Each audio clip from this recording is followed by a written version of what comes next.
Hello there, this is Retro Spirits Gaiden, and this is Strikers 1945 2 by Psikyo. And this is the Sega Saturn dashboard in Japanese. My battery has died in my memory and it's reset all my settings. Need a new battery, need a new 2032. That was a Sega logo in blue. Lovely. We've got a black screen here. Ooh, we've got Cherry Blossom, and we've got the Psikyo logo. We've got some very Samurai Showdown style,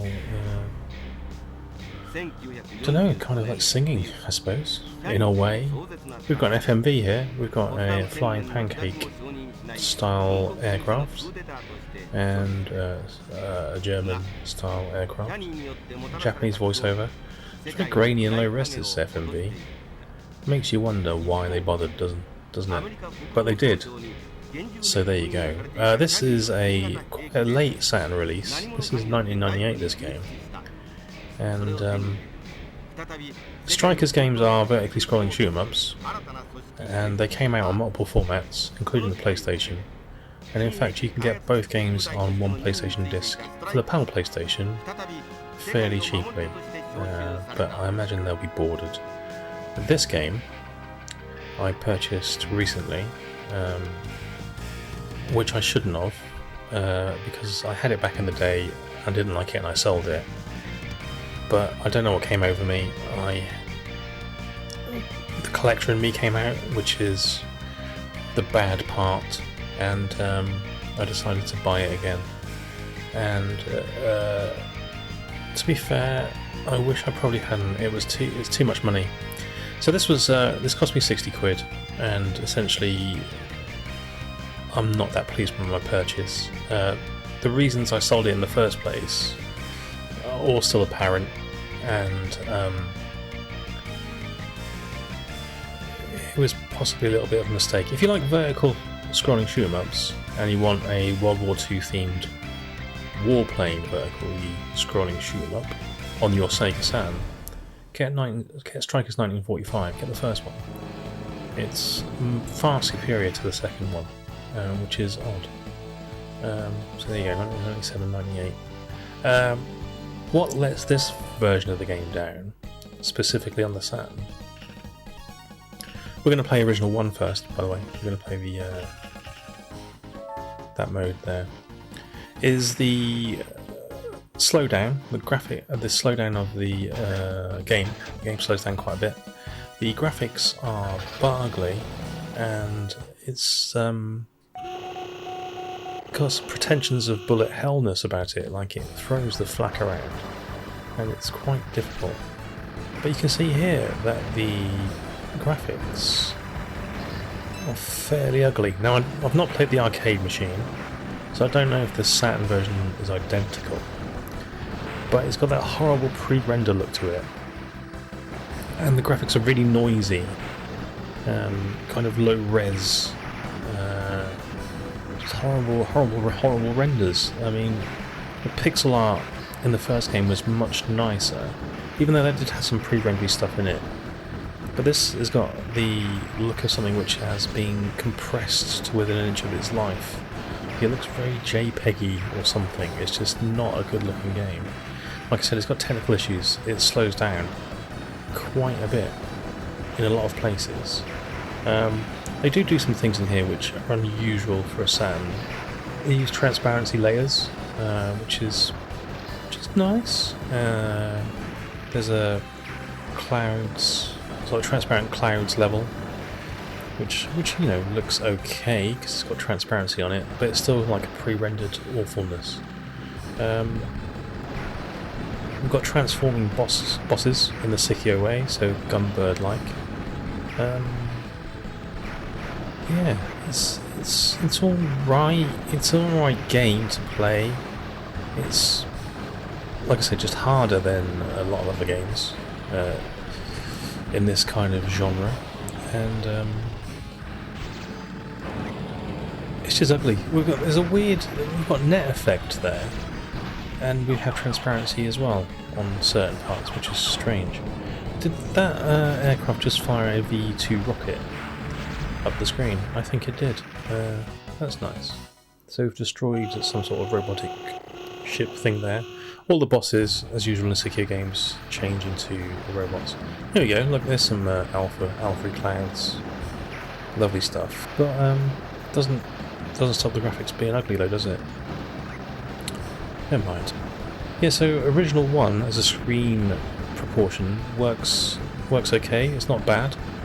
It's not the full screen. They've cut the top and the bottom off because it just doesn't fit. But the graphics aren't crushed smaller or anything to compensate.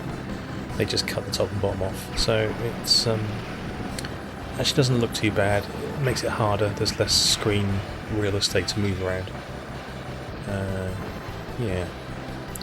I don't know if you noticed before, but there was a horrible Photoshop style filter on the background for one of the menu screens, and that made me feel sick. Alright, we're going to play the other mode now. We're going to play, I think it's Original 2, I think it was called. Horrible renders. Put the old name in, TA152. That's the name of my aircraft. Not as catchy as R2-D2. Right, let's play Original 2. You can see there's a bit of vertical scrolling. This background. Yeah, this background is, I'm going to say it now, unplayable. You can't play the game with this background. It's just not possible. Because the screen scrolls, so as your plane moves towards the extremes of the screen, the level nudges forward or slows down, and it's just with the amount of bullets that fly around, it's just not practical. But it does give you the whole, I guess, the whole real estate of the screen to move in. But you've really got no chance if there's something off the top of the screen or the bottom of the screen which suddenly appears like that. I couldn't get out of the way of those bullets there, just no matter what I did, the screen scrolling didn't help me. It kind of hindered me. I couldn't work out with my meagre brain power what was going on. Music's genuinely forgettable. It's generally boring and genuinely forgettable. Lovely stuff. I keep forgetting to use my hold the fire button down secondary power here. Oh, got a transforming aircraft. We've got a squadron of little fighters taking him out. Lovely.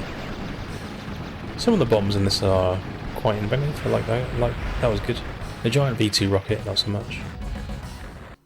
We're fighting Goliath now on a horrible background. Yeah, it kind of worked for Gunbird to a degree. I mean, Gunbird was all pre-rendered. It looked okay in there. This game's pretty ugly. We've got some transparent shadows on some of these buildings and stuff in the background on this level though, so that's alright. Crashing into another airplane doesn't destroy you, but it does power you down. Interesting. Here's my backup squadron again. Thanks, fellas. We've got a sentient, angry factory firing bullets at me. That's always unpleasant. They had stealth bombers in World War II apparently. Well, they're giant robots in World War II apparently. I don't even know why I said that. So the whole game's nonsense, isn't it? We've got a train. Oh, he's firing so many bullets at me, I can't get out of the way. Right, let's try arcade mode. Let's get rid of this horrible, unplayable screen mode. And let's rotate the screen 90 degrees and play it as Psikyo intended, and that's vertically oriented. Although, for the video's sake, it'll still be sideways, but it'll fill more of the screen. So you might want to rotate your phone or your head to take advantage of the snazzy full screen graphics. Let's try this. There we go. Still got the horrible Photoshop background there. Lovely. Trying to work out whether I need to rotate my joypad. I don't think I do. Automatically does it. Let's try Flying Pancake. Everyone loves a Flying Pancake. So Flying Pancake has interesting weapons. It kind of like a homing laser. Just like it's like World War II accurate in that regard. It seems to be quite a tough little aircraft, the old Flying Pancake. Probably my pick so far of all the aircraft I've tried. And we get some massive slowdown here for no real reason. Yeah, I don't know what the reason for the slowdown here is. Is it the homing laser beam on the old Flying Pancake? Who can tell? But yeah, it's a bit. Maybe it was a bit of a rushed port. Maybe they just needed to get it out before the Saturn died on its arse, and they cut some corners on the old code. Should have added a semicolon or some sort of bracket, and they forgot to do it. Therefore, resulted in slowdown. Because there was literally only about 7 sprites on the screen there. It was a bit weird. We've got animated water in here, which isn't that impressive. Fighting the ice boat again. Transforming ice boat. So yeah, so this mode, if you've got the ability to rotate your TV or your monitor, actually makes the game a lot more playable. It makes it slightly easier to dodge the incoming enemy bullets. Slowdown again, massive slowdown. And the graphics do look a bit nicer like this, but they're still pre-rendered in fairly low res. Stealth bombers with prop engines rather than a jet engine. Crazy. Oh my god, it's the Transformer. He's just lobbing crap at me left, right and centre. Like on the scrolly screen version, I would have never been able to dodge any of that stuff. It's just too difficult. But yeah, full screen version. Like a ninja. Isn't that a flak there? Yeah, got the flying boat level again. Yep, transparency in action.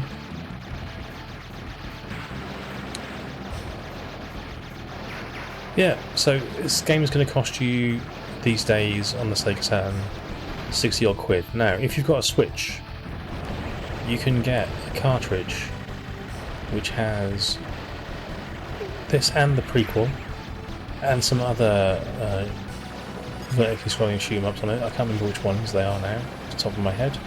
It might be Zero Gunner 2, which is a 3D shoot 'em up, which is very, very good. And it might be... What do you think? Might be... No, I can't think what it is. But anyway, you can get it on the Switch on a cartridge. And that's about 60 quid, and you get 3 games on it. So you might want to go that route. You might want to get it on the PlayStation. PAL version, like I said, used to be able to be had for about 7 quid. Like they used to have it in supermarkets and stuff. It was like it was one of those like cheapy releases. It probably super expensive these days, isn't it? Like it's probably one of those ones. You can get it on the Japanese version of PlayStation. If you don't want to pay for it, just emulate it. You can get it on MAME, can't you, if you need to. And same for the 1943. That's what's on that. That's what's on there. The old Switch. 1943. What am I talking about? Strikers 3, whatever it's called. Is it? I can't know what it's called now. The one that came out on the Neo Geo. That's on that disc, on the Switch disc, on the Switch cartridge. Jesus, brain power. Yeah. So that's cool because that's only available on the Neo Geo, or to people who want to download ROMs off the internet. So yeah, get some nice games in that little Switch compilation, and yeah, that's between 50 and 60 quid depending on if you get the special edition or not. Anyway, I don't really recommend this on the Saturn. I recommend you buy something a bit more interesting instead, or the original Strikers 1945 if you're a collector. This is just too ugly. Alright then, ta-ra.